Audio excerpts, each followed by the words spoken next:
Assalamualaikum warahmatullahi wabarakatuh. Salam sejahtera bagi kita semua. Jumpa lagi bersama Lubayday Channel. Masih tetap di video-video saluran dan channel tentang pendidikan. Kali ini saya akan menyampaikan materi tentang wawasan Nusantara. Tapi sebelum disimak materinya, jangan lupa subscribe, like, komen, dan share Lubayday Channel. Disimak materinya ya. Assalamualaikum warahmatullahi wabarakatuh. Salam sejahtera bagi kita semua. Kali ini saya akan menyampaikan materi tentang wawasan Nusantara. Pengertian wawasan Nusantara. Wawasan Nusantara yang kita kenal yang ada di Indonesia itu disebut juga wawasan Nusantara. Pada dasarnya merupakan cara pandang terhadap bangsa sendiri. Kata wawasan berasal dari kata wawas yang berarti melihat atau memandang. Saya kutip dari S. Sumarsono tahun 2005. Sedangkan kata Nusantara terdiri dari kata nusa dan antara. Kata nusa artinya pulau atau kesatuan kepulauan. Sedangkan kata antara menunjukkan letak antara dua unsur. Jadi yang disebut Nusantara secara definitif adalah kesatuan kepulauan yang terletak antara dua benua, yakni Asia dan Australia, dan dua samudra, yakni Samudra Hindia dan Samudra Pasifik. Unsur-unsur dasar wawasan Nusantara yang pertama adalah wujud wilayah. Pada ruang wilayah Nusantara ditentukan oleh laut, yang di dalamnya terdapat gugusan ribuan pulau yang saling dihubungkan oleh perairan. Oleh karena itu, Nusantara dibatasi oleh lautan dan daratan, serta dihubungkan oleh perairan di dalamnya. Setelah bernegara dalam Negara Kesatuan Republik Indonesia, bangsa Indonesia memiliki organisasi kenegaraan yang merupakan wadah berbagai kegiatan kenegaraan dalam wujud suprastruktur politik. Yang kedua unsurnya yakni tata inti organisasi. Bagi Indonesia, tata inti organisasi negara didasarkan pada Undang-Undang Dasar 1945 dan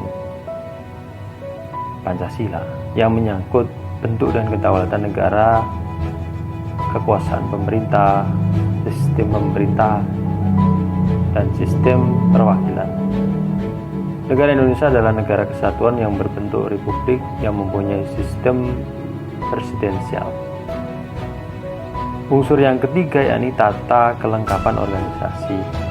Wujud tata kelengkapan organisasi adalah kesadaran politik dan kesadaran bernegara yang harus dimiliki oleh seluruh rakyat yang mencakup partai politik, golongan, dan organisasi masyarakat, kalangan pers, seluruh aparatur negara yang dapat diwujudkan dalam bentuk demokrasi konstitusional berdasarkan Undang-Undang Dasar 1945 dan secara ideal berdasarkan dasar falsafah, yakni Pancasila.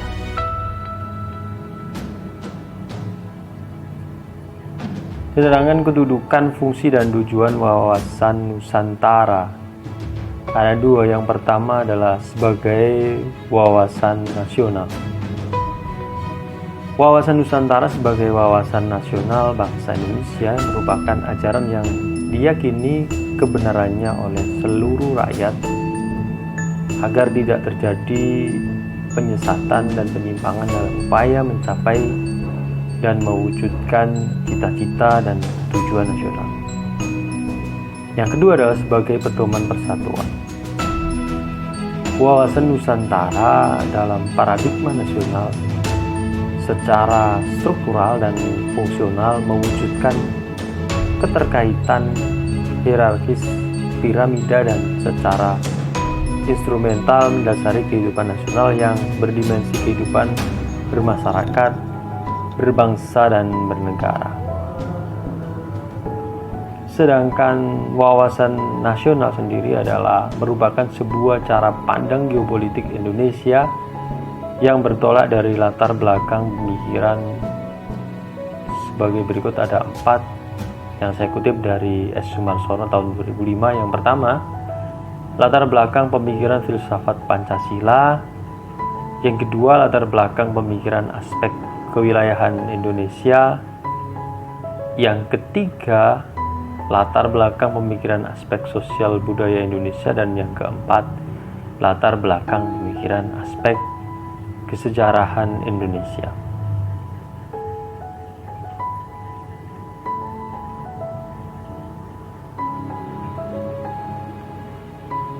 Arah pandang wawasan Nusantara.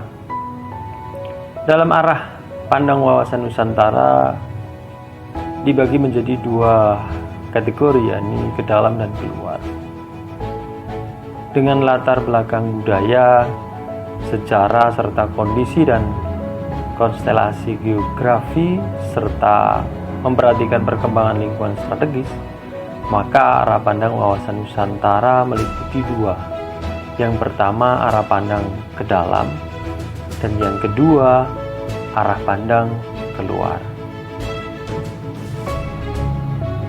Sedangkan asas wawasan Nusantara merupakan ketentuan-ketentuan dasar yang harus dipatuhi, ditaati, dipelihara, dan diciptakan agar terwujud demi tetap taat dan setianya komponen atau unsur pembentuk bangsa Indonesia, yakni suku atau golongan terhadap kesepakatan atau komitmen bersama.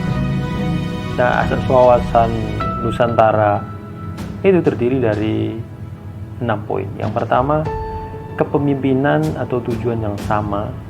Yang kedua, keadilan. Ketiga, kejujuran. Yang keempat, solidaritas.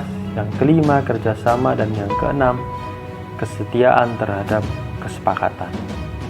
Sedangkan implementasi wawasan Nusantara dalam bidang nasional ada 5 poin. Yang pertama, di bidang ideologi, politik, ekonomi, sosial budaya, dan yang terakhir kelima di bidang pertahanan keamanan.